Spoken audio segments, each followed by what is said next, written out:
আরজি কর ধর্ষণ ও খুনের ঘটনায় ক্রমশই বাড়ছে উত্তেজনা।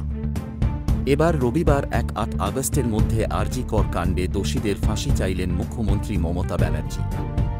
এই ঘটনায় মুখ্যমন্ত্রী মমতা ব্যানার্জি ঘোষণা করে বলেন, রবিবার ১-৮ আগস্ট মধ্যে সিবিআইকে দোষীদের ফাঁসিতে সুবিধা দিতে হবে এবং পুরো তদন্ত শেষ করতে হবে।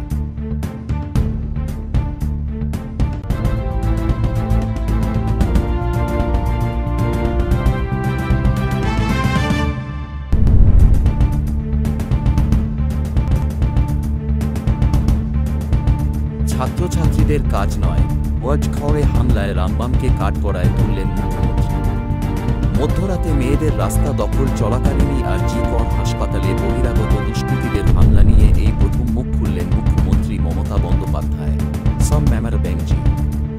বৃহস্পতিবার বিকেলে রাজভবনে চায়ের আমন্ত্রণে যাওয়ার পথে তিনি সাংবাদিকদের মুখোমুখি হয়ে বললেন, এটা ছাত্রছাত্রীদের কাজ নয়।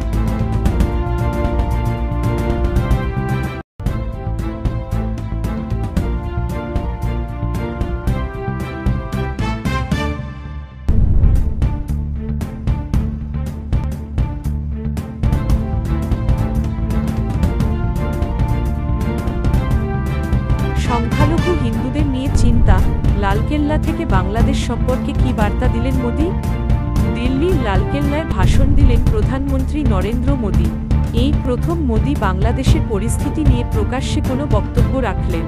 অতি সম্প্রতি পড়শি বাংলাদেশে রাজনৈতিক বড় পরিবর্তন হয়। শেখ হাসিনার সরকারের পতন হয়। বাংলাদেশ থেকে ভারতে এসে আশ্রয় রয়েছেন বঙ্গবন্ধু কন্যা।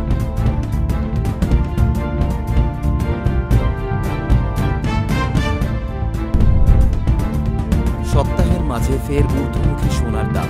কলকাতায় কত দামে বিক্রি হচ্ছে ২-৪ ক্যারেট সোনা? সপ্তাহের মাঝেই ফের জারি করা হলো সোনা ও রূপোর দাম, গোল্ড সিলভার প্রাইস। যত সময় এগোচ্ছে সোনা কিংবা রূপো দুই যেন মানুষের হাতের নাগালের বাইরে চলে যাচ্ছে। বিশেষ করে এখন যখন সোনা কেনা মধ্যবিত্তদের পক্ষে অসম্ভব হয়ে পড়ছে। এই দিনে কি সোনা বা রূপোর দাম, গোল্ড সিলভার প্রাইস বাড়ল না কমল?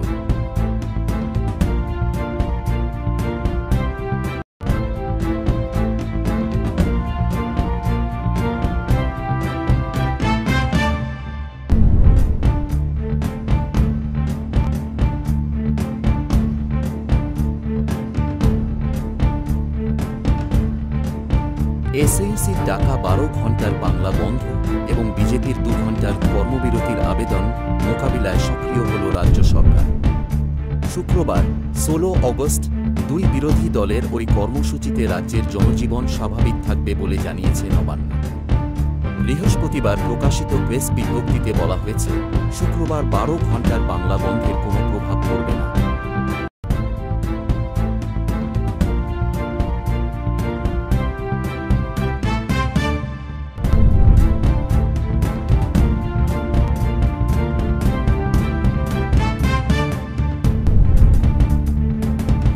মোমবাতি মিছিল কালীঘাটের মুখ্যমন্ত্রীর বাড়ির দিকে যাবে বলে আজ বালুরঘাটে রাজ্য বিজেপির সভাপতি সুকান্ত মজুমদার এক বিশেষ সাংবাদিক বৈঠকে জানান।